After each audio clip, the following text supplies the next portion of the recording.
Good evening, everyone. Today I will be presenting my third analysis, and this one will be on the Missouri Compromise of 1820.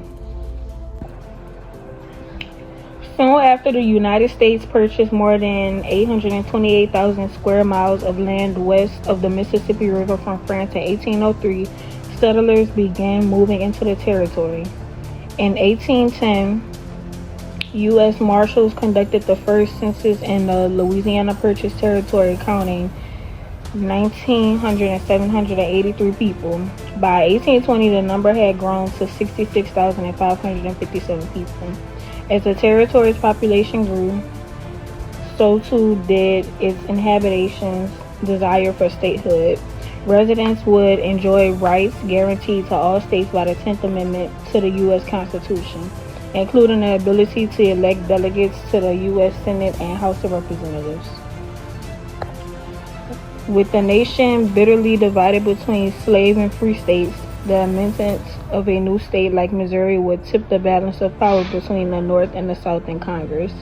Legislators of many free states believed slavery was immoral and argued that slavery should not spread north of the 36-degree 30 latitude line, which included Missouri.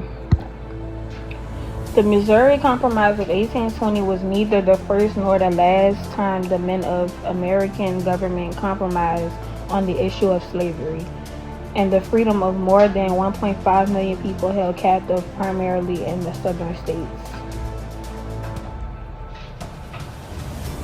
The Constitution itself contains the first accommodation made for the slave-owning citizens of the new nation. The Three-Fifths Compromise was made to assuage southern states that wanted to be represented based on the population, but not taxed on their human property. In the immediate future, the legacy of Missouri hung heavily over all partisans and sectional politics throughout the 1820s. What John Quincy Adams observed relative to presidential politics was true well beyond that sphere as well. The Missouri question, he mused, is indeed a flaming sword that waves round on all sides and cuts in every direction.